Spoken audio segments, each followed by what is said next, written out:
Salut les amis, j'espère que vous allez bien et moi écoutez ça va plutôt bien. J'ai fait poser il y a un mois un nouvel échappement sur ma 235i. Comme vous le savez, les voitures d'origine maintenant quand elles sortent d'usine, elles sont assez feutrées. Les lignes d'échappement, moi j'avais une ligne de base, j'avais pas la ligne M Performance. La ligne de base, les lignes de base, même les lignes un petit peu performance sont assez feutrées je trouve par rapport à ce que la voiture peut donner en sonorité. Donc je me suis rendu à Inoxline Performance. Si vous voulez une bonne adresse, je vous le dis direct, vous pouvez y aller.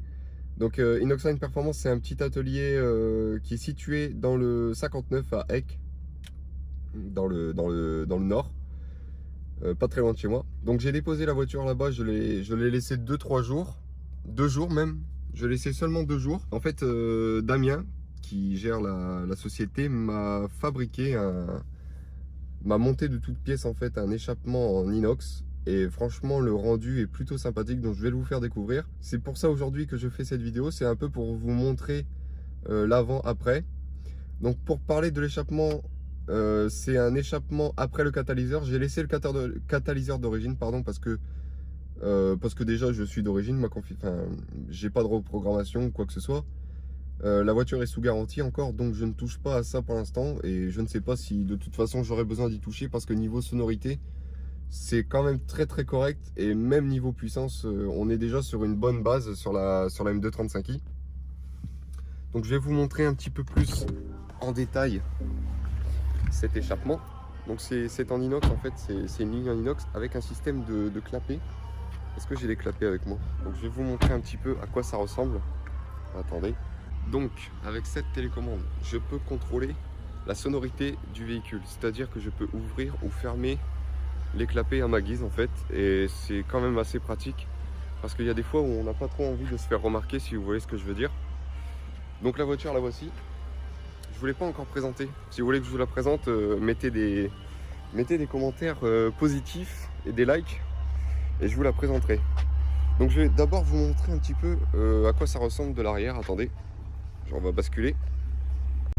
Donc de l'arrière en fait, déjà sur la M235i, je sais pas si vous avez remarqué, mais c'est pas le pare-choc d'origine, c'est un pare-choc de M2, mais qui correspond aux cotes de la M235i.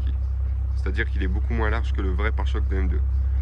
Donc pour aller avec ceci, forcément il fallait que je mette 4 sorties de peau. Donc là, en finition carbone. Et ici, comme vous pouvez le voir, on a sur celui-ci, on a le clapet.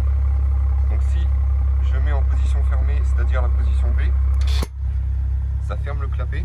Donc vous voyez déjà rien que le fait de fermer le clapet, ça coupe la sonorité. Si je les rouvre,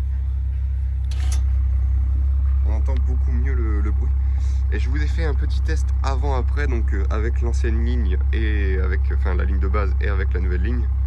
Comme ça, vous allez pouvoir juger de vous-même. Donc, pour ce qui est de la commande des clapets, c'est ici que ça se passe. En fait, c'est relié directement à la batterie. Donc, ça marche dès que la batterie est en route. Dès que la voiture démarre, en fait, le système est activé. On peut ouvrir et fermer les clapets à sa guise, en fait. C'est quand même assez propre ce qu'il a fait. On voit quelques câbles ici, mais franchement, c'est vraiment une installation qui est propre. On referme, ni vu ni connu, je t'embrouille, il n'y a plus rien. Donc je tenais à remercier et à féliciter Damien pour son travail. Franchement, c'est un travail de ouf.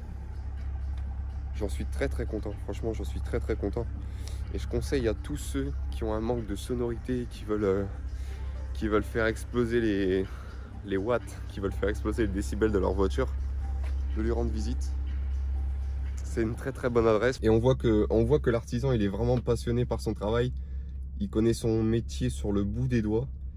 Et en fait, c'est plaisant parce qu'il prend le temps. En fait, quand je suis allé là-bas, j'ai pris un rendez-vous pour aller m'informer. Donc je me suis rendu chez lui, dans son atelier.